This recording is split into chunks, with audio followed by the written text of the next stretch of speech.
The prince must write his kingdom's future.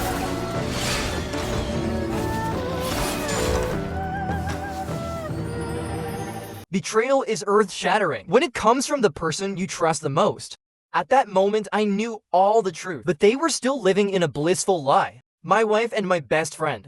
They both stabbed me in the back, but they didn't even realize it. What am I going to do now? How much longer will they remain in the dark before discovering the truth?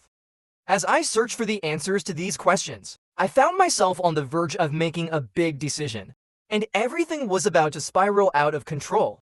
Before dive into my story, if you don't want your life to be turned upside down like mine, subscribe to my channel to learn real lessons from the real stories we share every day.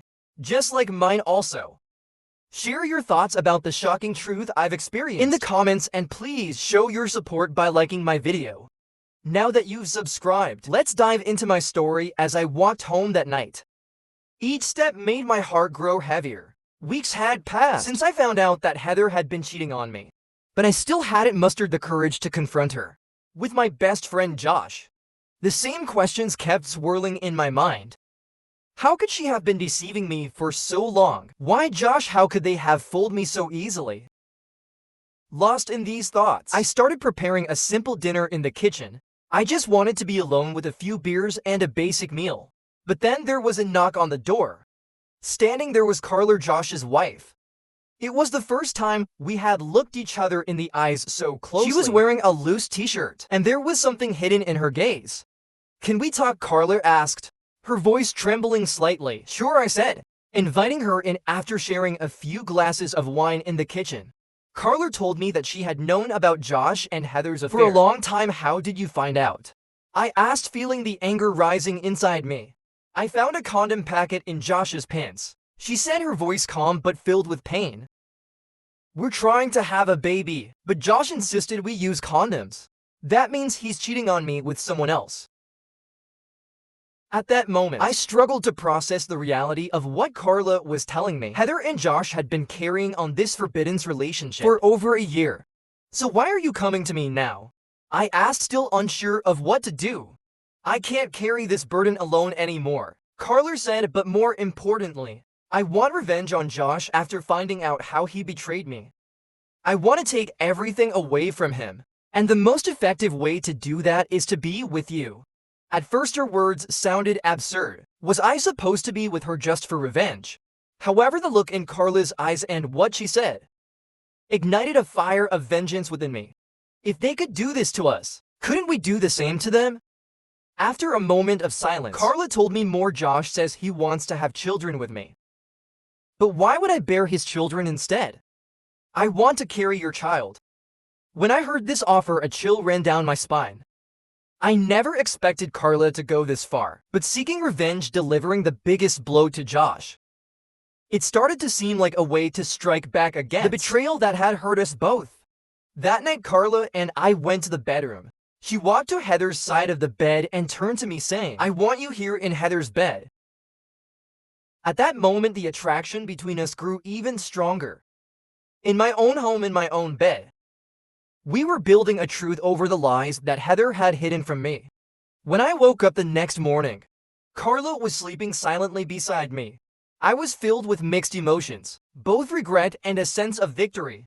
However, it didn't take long for me to realize just how bitter that victory was. Sleeping with Carla seemed like retaliation for Heather's betrayal, but it was frightening to see how much that betrayal had changed me. Carla woke up and turned to me asking, "Are you thinking about something?" "Yes." I replied, "Is this revenge game making us worse?" Carla looked at me with a cold expression in her eyes. "When Josh cheated on us, he broke our marriage contract. We no longer owe them any loyalty." Though her words made sense, they didn't soothe the unease within me. The emptiness created by betrayal could not be filled with any logical explanation. As weeks passed, Carla and I continued our secret relationship.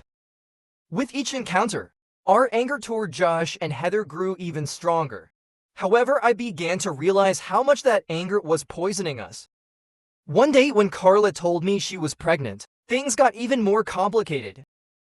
"This won't be the child Josh wanted," Carla said with a smile instead. "He'll be raising your child."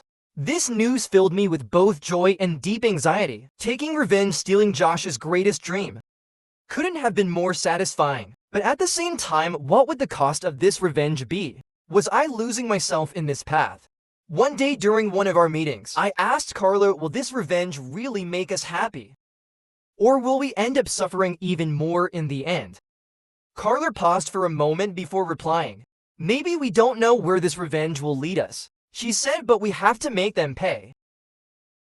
Her words led me to a decision. Carla's plan was tempting, but I realized I couldn't continue down this path. The satisfaction that came with revenge wouldn't fill the emptiness inside me. I had to confront Heather that evening. When Heather came home, I decided to face her. Heather, sit down. We need to talk, I said. There was a look of fear in her eyes. It was as if she knew the truth but was avoiding confessing it. But there was nowhere to hide anymore. Do you know something about us? She asked, her voice trembling. I know everything, I said. I've known about your affair with Josh for weeks. Heather froze. Tears began to stream down her face, but I wouldn't let those tears affect me. What happens now? She asked. What's done is done, I said. But what we do next is up to you. Whether this marriage ends or not is in your hands. But know this, nothing will ever be the same. After that confrontation, I felt a sense of relief. But at the same time, a huge void opened up in my life. Trying to put the broken pieces of my relationship with Heather back together would be a long and painful process.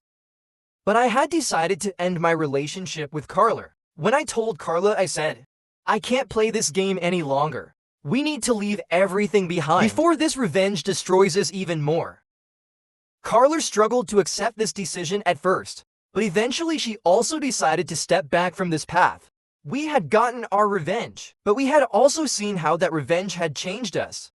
From that day on, my life was never the same. I tried to salvage my relationship with Heather, but once trust is broken, it's nearly impossible to restore. As the days went by, I noticed a change in Heather's behavior. She acted as if everything was fine. She kept telling me she loved me and that we could fix our relationship. But her words were empty. She was trying to cover up the depth of the wound inside both of us. Lying beside her in bed at night, I still had doubts. Had she really ended the affair, or was she secretly continuing it? One night, just as I was about to fall asleep, Heather's phone rang. Glancing at the screen, I noticed an unknown number. Heather quickly grabbed the phone and left the room. The suspicion inside me flared up. Could I really believe her betrayal was over? Or was she still lying to me? The next morning, I felt compelled to check her phone. As I quickly skimmed through her messages, I didn't find any new text from Josh. But there were a few unknown numbers.